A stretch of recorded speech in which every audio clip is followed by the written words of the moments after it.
There is one thing investigators trust more than any testimony: the human body does not know how to lie. Memory can be wrong. Emotion can distort the truth. Even stories told through tears can still be incomplete. But physical evidence is different. In the quiet house in Brentwood, there were no broken doors, no signs of forced entry, no recorded cries for help, only a forensic report, and within it, a short phrase powerful enough to send a chill down anyone's spine. Multiple sharp force injuries. What does that mean? What does it say about time, distance, and the level of control in that fatal moment? This video does not retell a family tragedy. It does not retell a love story. It does not repeat what people say happened. We are doing something else. We are reading the evidence. And when science begins to speak, there are stories, no matter how beautifully told, that can no longer stand. In every serious case, investigators always begin the same way, not with emotion, not with a family narrative, but with three cold questions. Questions that any tragedy must answer. First, who could access the scene without raising suspicion? Second, what happened? Over how long? And in what sequence? Third, afterward, what did the people involved do? Those three questions sound simple, but when placed correctly, they have the power to collapse even the most seemingly reasonable explanations. In this case, from the very first question, the investigation took an unusual turn. There were no broken doors, no signs of forced entry, no stranger entering from the shadows. That narrowed the suspect pool with terrifying speed, and it forced consideration of a possibility no one wants to face. The tragedy did not come from outside. It came from within. But access was only the beginning. What truly made investigators pause was the sequence, a timeline marked by gaps, hours when no one saw anything, actions that unfolded without witnesses, and finally, the third question, the one that often speaks louder than any confession. After everything ended, how did the person behave? Because in forensic science, post-incident behavior often reveals more than motive ever could. From here, the story leaves the realm of emotion. It enters the domain of evidence, sequence, and behavior. And when these three questions are placed on the table, not every story can remain standing. In criminal investigations, there is one detail that is always considered the case's life or death line. Was the scene breached or not? Here, the initial answer was no. No pried doors, no broken windows, no signs of a struggle from a sudden break-in. For investigators, that immediately ruled out a familiar scenario.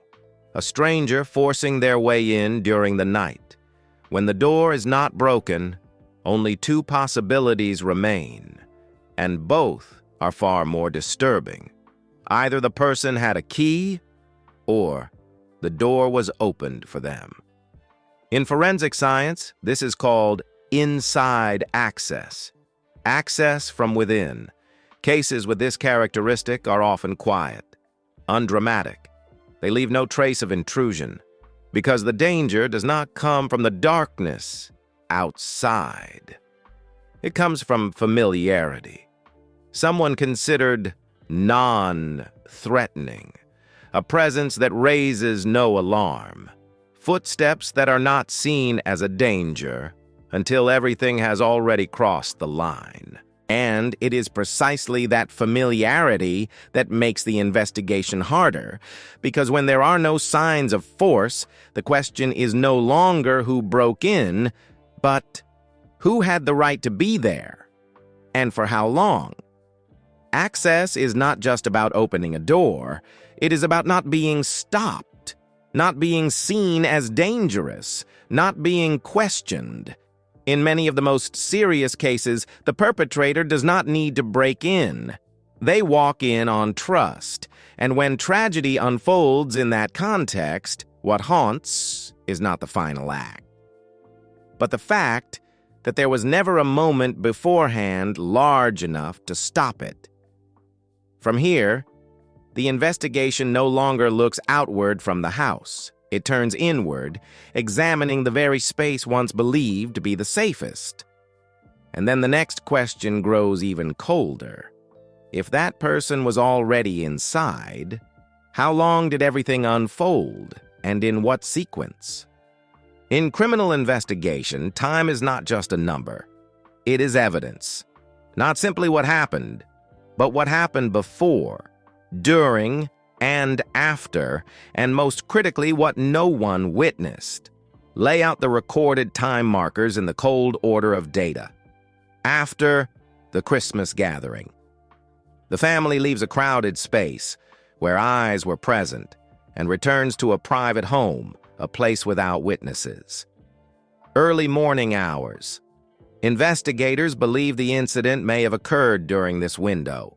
No emergency calls, no alarms triggered, no neighbors reporting noise. Around 4 a.m., information surfaces that a person connected to the case checked into a hotel several miles from the scene. A small detail, but in investigations, every movement carries weight. The following afternoon, a routine appointment brings someone to a door that does not answer. Unease sets in, and the tragedy is discovered, not by police, but by family. That evening, security cameras capture footage of a person appearing in public. No pursuit, no chaos, just a presence that is unsettlingly calm. When these moments are assembled, the most disturbing element is not what happened, but the gaps between them. Gaps where no one knows exactly what took place. Gaps without witnesses. Gaps where any actions, if they occurred, were uninterrupted. In investigation, a gap in time is not a lack of information. It is a gravitational field where theories are pulled. Because if an act happens quickly, it usually leaves chaos. If it unfolds over time, it leaves a sequence, and that sequence, sooner or later, must align with physical evidence. From here, the question is no longer when the tragedy occurred. It becomes this: within those gaps, did someone remain long? Enough to control what unfolded? And if so, what did they do? After everything was over, in criminal investigations, the moment violence occurs is only part of the story. The rest, and often the more unsettling part, lies in what happens afterward. People respond very differently to an irreversible event. Some panic, some seek help, some reach for anyone or anything simply to slow the consequences. But there are other cases. Cases where, after everything has crossed the line, life, on the surface, appears to continue. According to publicly released information, the sequence of post-incident behavior in this case does not reflect immediate panic. There was no urgent call for help, no attempt to return to the scene to seek assistance, no sign of a reflexive, "this has to stop."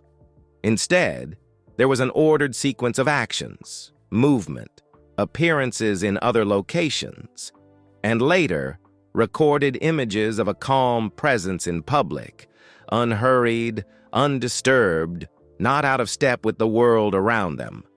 In criminal psychology, such calm is not simply interpreted as coldness.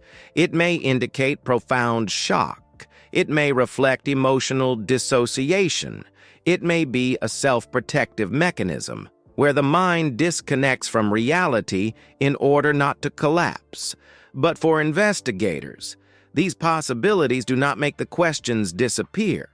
They make the questions more serious. Because if a person is able to continue functioning in an organized way after an extreme event, it suggests that the psychological state enabling this behavior did not form in a single moment. Post-incident behavior often reflects something that existed beforehand. An unusually high tolerance threshold, a prolonged emotional numbness, or a coping mechanism that has been activated many times before. In many cases, what sends a chill through investigators is not the explosion itself, but the continuation. The continuation suggests that the moment of crossing the line was not a brief accident, but the end point of an accumulated process, one in which emotion, pressure, and reflex had been pushed to their limits over a long period of time. And when investigators examine such a behavioral sequence, they are no longer searching for moral or emotional explanations. They are looking for something else, signs of what allowed everything to go this far in the first place. When all testimonies fall silent, when emotion no longer clarifies anything, investigation always returns to one place that cannot be argued with: the human body. Forensics does not speculate. It does not form moral hypotheses. It does not care whether a story is beautiful or ugly. It reads evidence. In the initial report, there is a short phrase, concise yet powerful enough to alter the entire perspective of the case. Multiple sharp force injuries. Not a single wound, not a single moment, but a sequence of impacts. In forensic science, every wound carries information. It speaks to the distance between two people. It speaks to time, whether the act was rapid or prolonged.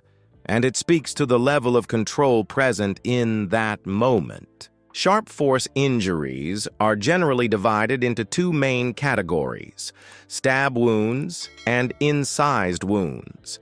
Stab wounds are typically deep, require force, and have direction. Incised wounds are usually longer, more superficial, and associated with repeated motion. When both types appear at the same scene, forensics does not classify it as a brief outburst. They call it a process that requires very close proximity, sustained action, and a certain degree of control over the victim's body. Especially when injuries are concentrated in vulnerable areas such as the neck or upper torso, forensics understands that the act could not have occurred from a distance, could not have happened in a split second, and could not have been the result of an accidental collision. This does not automatically establish motive, but it does something else, something more important. It excludes. It excludes the possibility of an accident. It excludes the idea of a momentary loss of control that ended immediately. It excludes stories that are too simple to explain a complex pattern of evidence. Forensics also examines the estimated time of death based on rigor mortis, body temperature, and lever mortis. These measures are never precise to the minute, but they are sufficient to align with or eliminate timelines. And when forensic markers begin to align with gaps in the timeline, investigators no longer ask whether the event was prolonged. They ask, how long did it last, and why did no one stop it? Here, the body does not tell a complete story, but it leaves behind unmistakable exclamation points. Exclamation points that say, this was not a random moment, but a sequence of actions that went far beyond what was necessary to cause death. And when that threshold is exceeded, investigation begins to invoke a controversial term, one that carries no moral judgment but bears significant scientific weight. In criminal investigation, there is a term that makes both professionals and the public uneasy when it is spoken: overkill. This is not a moral judgment. It is not an accusation of character. It is a purely descriptive assessment of degree. Overkill is used when the number and type of injuries far exceed what is necessary to cause death. In other words, the action continues even after the outcome is already irreversible. In such cases, investigators do not ask who is right or wrong. They ask, what caused the behavior not to stop?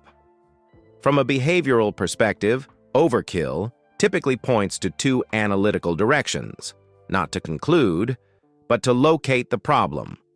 The first is an extreme emotional eruption, a state in which fear, rage, panic, or despair surge simultaneously, pushing behavior beyond familiar limits of control.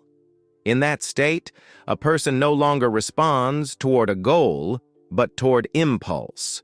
The second is loss of control with continued action. It may sound contradictory, but in real investigations, there are behaviors that are both chaotic and repetitive, as if the body continues what it has begun, even when conscious control is no longer fully intact. Both directions share one common point. The degree does not emerge from zero. It is usually the peak of an accumulated process. In cases marked by overkill, investigators rarely accept a scenario in which everything happened in a few seconds. Because to reach that level, the behavior requires time, close proximity, and a psychological state that has already been pushed to its limits. More importantly, overkill does not answer the question of why, but it raises an even colder one. If the action exceeded its objective, what kept it going? A specific trigger? An argument? A fear of exposure? Or a state that had been smoldering for a very long time? At this stage of the investigation, science does not search for comforting narratives. It searches for the breaking point, the moment when all mechanisms of self-control cease to function. And once the degree has been established, the debate no longer centers on whether there was an explosive moment, but on this: where does the boundary lie between eruption and responsibility? That question is not answered by emotion. It is answered through assessments of cognitive capacity, through psychiatric records, and through extremely strict legal standards. Those standards will determine whether overkill is understood as the consequence of a psychological storm, or as evidence of behavior that still retains sufficient awareness of its consequences. In psychology, there is a concept used to explain behaviors that exceed limits: system overload. People do not collapse the moment they encounter pressure. They endure, they adapt, they find ways to live with stress day after day. That very capacity for endurance creates a dangerous illusion that if one has grown accustomed to pressure, one can continue to withstand even more. But the nervous system does not work that way. When stress accumulates for too long, the brain gradually disengages from rational processing. It shifts into survival mode, where fast reactions are prioritized over slow thought, where the goal is no longer right or wrong, but escape from an unbearable state. In that condition, behaviors once considered unthinkable become possible. Not because a person's nature suddenly changes, but because the control system no longer has the capacity to intervene. One notable characteristic of system overload is this: it does not collapse gradually in plain sight. It can appear stable for a very long time. Habits continue, conversations go on, ordinary days pass as usual, until a small detail, a sentence, a look, a triggering moment, is enough to shatter that fragile balance. When that happens, the response is no longer proportional to the immediate cause. The intensity of the behavior reflects the full weight that has been compressed over time, not just the final moment. In the study of violent behavior, outbursts of this kind rarely emerge from nothing. They are usually the peak of a long sequence: prolonged stress, unresolved conflict, and coping mechanisms worn down over time. The most dangerous aspect of system overload is the feeling that everything is still manageable. That feeling prevents both the person involved and those around them from recognizing that the threshold has been pushed too far. And once that threshold is crossed, behavior no longer follows ordinary logic. It follows a different logic, the logic of a system seeking to end pain by whatever means remain.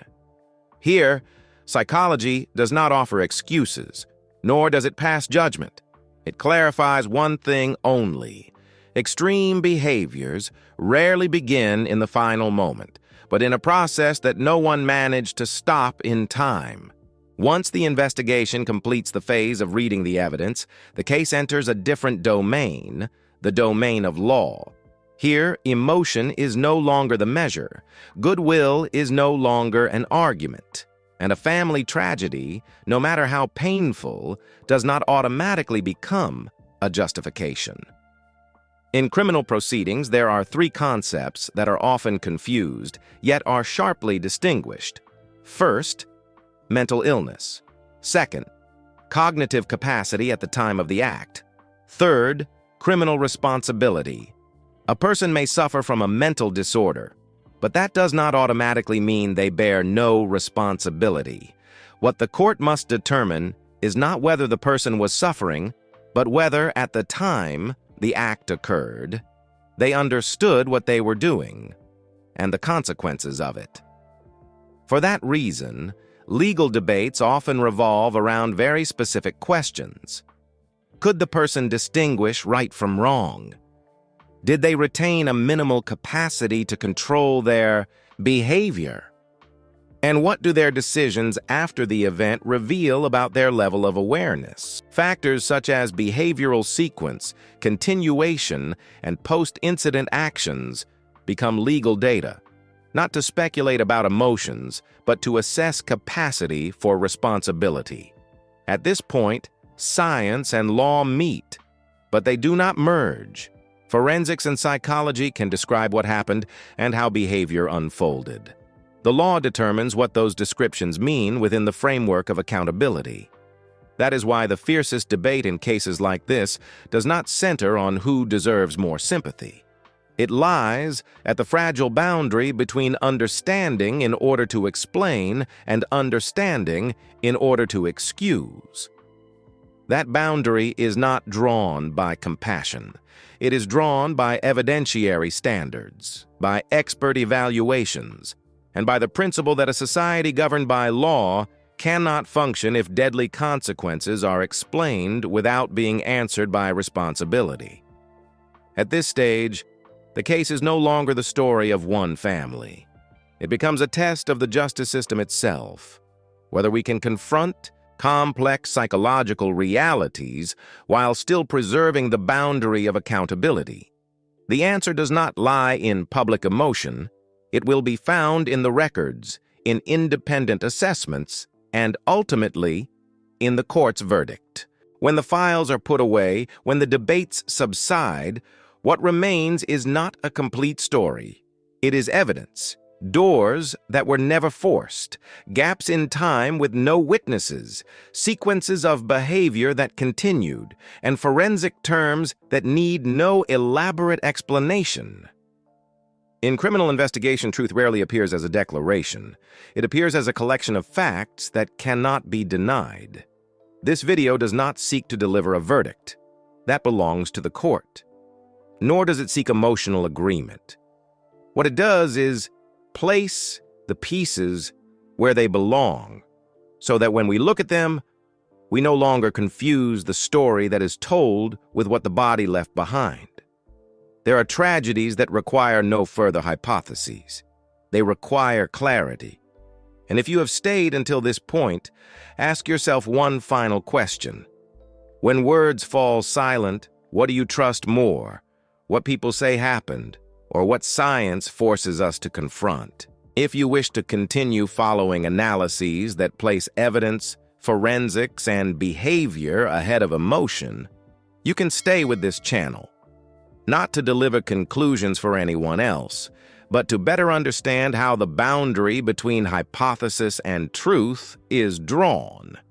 And if there is anything in this chain of analysis that made you pause, leave your thoughts, not to argue, but to keep this conversation exactly where it belongs.